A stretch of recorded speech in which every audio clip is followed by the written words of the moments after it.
a0, where n is the non-negative integer and a0, a1, a2, 2, an are constants. Okay, thank you, Aliyah. So when you actually step in high school, okay, that's when your time is actually, if I'm if I guess it correct, no? When you heard Ma'am Maraya was your teacher and she was actually mentioning about X and Y, you were shaky. Am I right? You're grade 10 now, no? X and Y. What if X is increased by 2? What happens? Y diminishes by 3 and the others like that, no?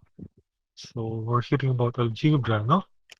Because they're variables and variables are actually polynomials, no? Okay, you were shaky back then, no? Naintindihan? Takot na takot kayo. Why? Because they are not new to you, but you are now in grade 10. Do you know that, okay, from the very beginning when you were in grade 7, linear function, or if you actually learned how to draw a line, how to draw a quadratic function. Okay, function. I'm talking about function. No? Okay. And then you knew about this actually, quadratic function, when you were in grade 9 just last year. Okay, I hope so. No? And then in grade 10, you will be learning a lot more about that polynomial because all of those, the linear, the quadratic, and etc. Okay, so as the degree becomes higher and higher, they are called polynomial, no? Ako ha? Naiintindihan po ba? Okay? So ulitin ko lang po, no? If it's not equated to zero, then we just say it's a polynomial expression. If it's equated to zero, it's polynomial equation. And the other one, if it's equated to f of x, okay, that's f parenthesis x, no? We can read that as function of x, then it's a function. Might be, no? Should be. Okay. Why? Okay, because this is the definition, the very definition.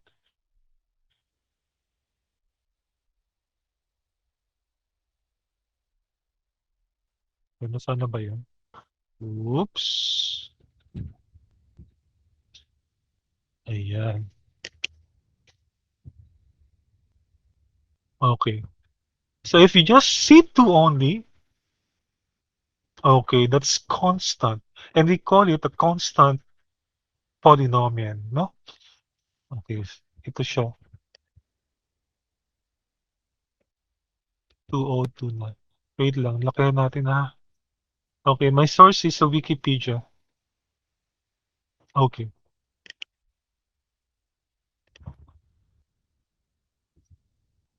nasaan na ako? Okay. Okay, so if you notice this one, it's a function, no? So if it's just written as 2, we say it's 2 an expression. Okay, 2 equals 0. That is an equation, no? But 2 is not never equal to 0. Okay, let's have this one. If 2 is a polynomial, then we can say it is a constant polynomial, no? It's with a degree 0. Bakit degree 0? If you actually want to add a variable there, it's 2 plus x. What are you going to actually be doing with x? So it will be just equal to 0. Raise x with 0 and it becomes 1, no? So wala namang problema. So magiging 3 na lang siya. So 2 plus 1 is 3, no? But the graph is not like that. For 2, a constant polynomial, we call this constant polynomial. Can you just write it? Okay, this is the polynomial, no? And then we say polynomial of degree 1. Okay, we actually focus on in this one when you were in grade 8. I remember this, no? I was teaching also grade 8, 2 years. Okay. Last year, I taught grade 8 and then batch of Kisha Bulseco. I taught this one. So, you know about a degree of 1, no? 2x plus 1. When we say degree, of course, the exponent of that variable x, no? Degree of 1. This is the line. 2x plus 1 is an expression. If you write it singly, and then this one, if you see this one, is a polynomial function, no? Okay, polynomial 2x plus 1. Okay, and then last year, I do not know if you loved it, you hate it, no? It is a quadratic equation opening upward. Okay, upward. Naka-open siya, no? And then x squared minus x minus 2 is the function, no? This one. Okay. And we call a polynomial lang, expression x squared minus x minus 2 lang alone, no? There are factors of that. Okay, we cannot graph it if we cannot factor the function or the the expression, no? X squared minus x minus 2, the right side is an expression.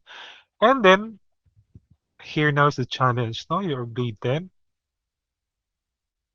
we have that, no? Okay. Ayan na sila. Ganun sila. Takot na sila, no?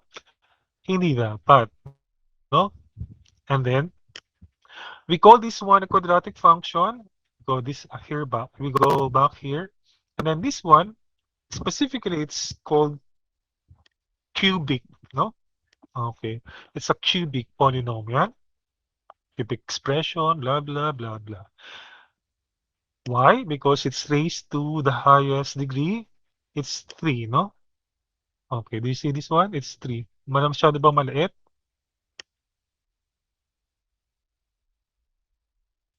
Okay. And then next one, it's to be specific, it's quartic, no? Raised to 4. Okay, this is raised to 4. We have factors how many? That shows x. It's 1, 2, 3, 4. That's why it's raised to 4. When you multiply those, x times x times x times x gives you x raised to the 4, no? The degree is 4.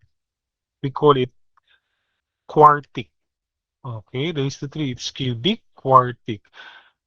And then there's no specific name anymore for degree of 5, and we call it polynomial. Okay? But don't be fooled, no? From the very start, okay, with degree 0 up to the highest degree, okay, those ones are called polynomial, no?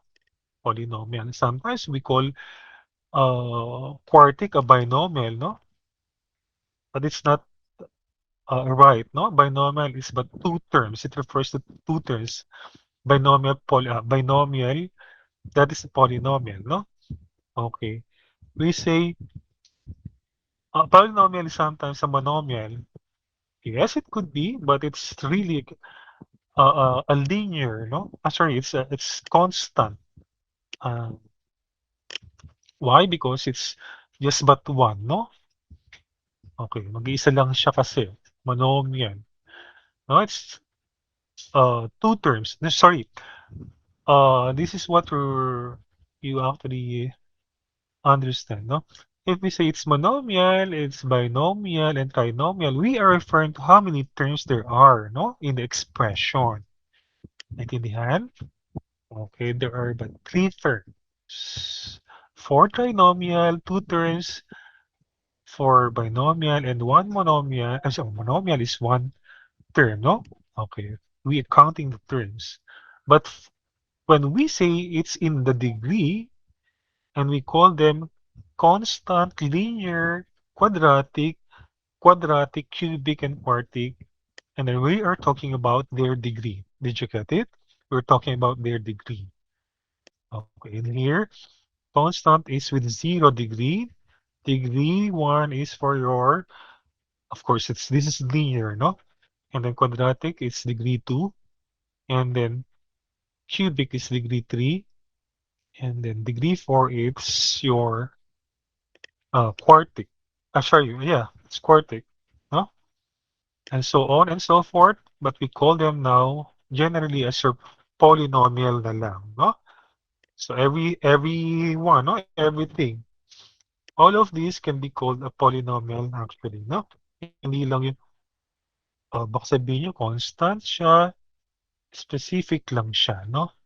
Naintindihan? All of them can be called polynomial. Naintindihan po. Okay. So, parang nahirapan sila, no? So just read your textbook. We will continue that tomorrow. That's 209 now. And prepare on this one. Okay, we'll have the review, no? What are the factors of this? Okay. Again, when you want to actually screenshot this, okay, please do, no? If you like to screenshot this, let's recall, no? What are the factors of this? I think these were taught to you in grade 8, no? Okay. And tomorrow, parallel with our definition of polynomial, we can answer this, no?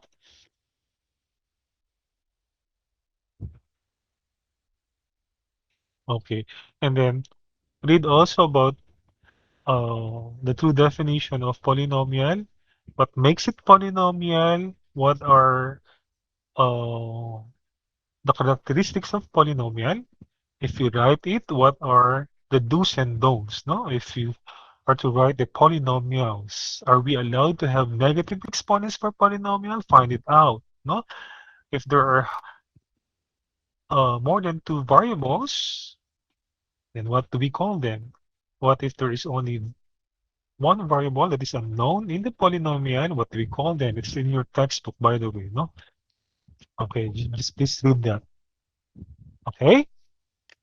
Okay, and it's fascinating to note also that the most fascinating operation, if you apply those operation to polynomial, is your division.